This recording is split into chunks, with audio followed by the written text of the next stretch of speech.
Hello. ಹಾ ಹೇಳಿ ದೊಡ್ಡತ್ತೆ. ಚೆನ್ನಾಗಿದ್ಯಮ್ಮ? ನಾನು ಚೆನ್ನಾಗಿದ್ದೀನಿ, ನೀವು ಚೆನ್ನಾಗಿದ್ದೀರಾ? ನಾನು ಚೆನ್ನಾಗಿದ್ದೀನಮ್ಮ. ಎಲ್ಲಿ ನನ್ನ ತಂಗಿ ಫೋನೇ ತೆಗಿತಾ ಇಲ್ಲ? ಅತ್ತೆ ಮಲಗಿದ್ದಾರೆ ರೂಮಲ್ಲಿ. ಏನಾದರೂ ಹೇಳೋದಿತ್ತಾ? ಎದ್ದೇಳಿಸ್ಲಾ? ಹ್ಞೂನಮ್ಮ, ಸ್ವಲ್ಪ ಎದ್ದೇಳ್ಸು. ನಂಗೊಂದು ಸ್ವಲ್ಪ ದುಡ್ಡು ಬೇಕಾಗಿತ್ತು. ಸಂಘಕ್ಕೆ ಲಾಸ್ಟ್ ಡೇಟ್ ಆಗಿಬಿಟ್ಟಿದೆ. ಅವಳ ಹತ್ರ ದುಡ್ಡು ಕೇಳಬೇಕು. ಅಷ್ಟೊತ್ತಿಂದ ಫೋನ್ ಮಾಡ್ತಾ ಇದ್ದೀನಿ, ತೆಗಿತಾನೇ ಇಲ್ಲ. ಓಹ್ ಹೌದಾ, ಸರಿ ಇರಿ ಒಂದು ನಿಮಿಷ, ನಾನು ಹಂಗೆ ರೂಮ್ಗೆ ಹೋಗಿ ಎದ್ದೇಳಿಸ್ತೀನಿ ಅವ್ರನ್ನ. ಹ್ಞೂ ಸರಿ. ಲೈನಲ್ಲಿ ಇರಿ ಅತ್ತೆ.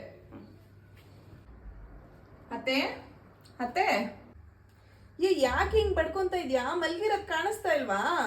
ಸರಿ ಏನು ಹೇಳು. ಏನಿಲ್ಲ ಅತ್ತೆ, ಅಕ್ಕ ಫೋನ್ ಮಾಡಿದ್ದಾರೆ. ನಾಳೆ ಯಾವುದೋ ಸಂಘ ಕಟ್ಟಬೇಕಂತೆ, ಲಾಸ್ಟ್ ಡೇಟ್ ಅಂತೆ. ಅದಕ್ಕೆ ಸ್ವಲ್ಪ ದುಡ್ಡು ಬೇಕಿತ್ತು ಅಂತ ಫೋನ್ ಮಾಡಿದ್ದಾರೆ ಅತ್ತೆ. ಏನೋ ದುಡ್ಡ?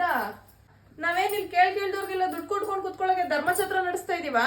ದುಡಿಯೋನ್ ನನ್ನ ಮಗ ಒಬ್ಬ, 3 ಜನ ಕುತ್ಕೊಂಡು ತಿಂತಾ ಇದೀವಿ. ಅಲ್ಲೇನು ಇಟ್ಲಿಂದ ಗಿಡನ ಹಾಕೋ, ನೀ ಕಿತ್ಕೊಂಡ್ ಬಂದ್ ನೀನ್ ಕೇಳೋ ತಕ್ಷಣ ದುಡ್ಡು ಕೊಟ್ಬಿಡೋಕೆ?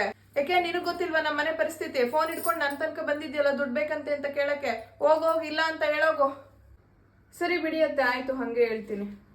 ಹಲೋ ದೊಡ್ಡತ್ತೆ. ಏನು ಹೇಳೋದು ಬೇಡ ಬಿಡಮ್ಮ, ಎಲ್ಲ ಅರ್ಥ ಆಯ್ತು. ಸರಿ ಅತ್ತೆ, ಆಯ್ತು. ಈಗ ಯಾರೇ ಅದು ದೊಡ್ಡತ್ತೆ ಅಂತ ಮಾತಾಡ್ತಾ ಇದ್ಯಾ? ನಿಮ್ಮಕ್ಕನೇ ಅತ್ತೆ. ನಮ್ಮಕ್ಕನ? ಮೊದ್ಲೇ ಹೇಳಕ್ ಏನೇ ಆಗಿತ್ತು ನಿನ್ಗೆ? ಅಯ್ಯೋ, ನಮ್ಮಕ್ಕ ಆದ್ರೇನು ನಿಮ್ಮಕ್ಕ ಆದ್ರೇನತ್ತೆ, ದುಡ್ಡಿಲ್ಲ ಅನ್ನೋದಷ್ಟೇ ತಾನೇ ಇಂಪಾರ್ಟೆಂಟ್. ಅವ್ರಿಗೆ ಗೊತ್ತಾಯ್ತಲ್ಲ ಬಿಡಿ.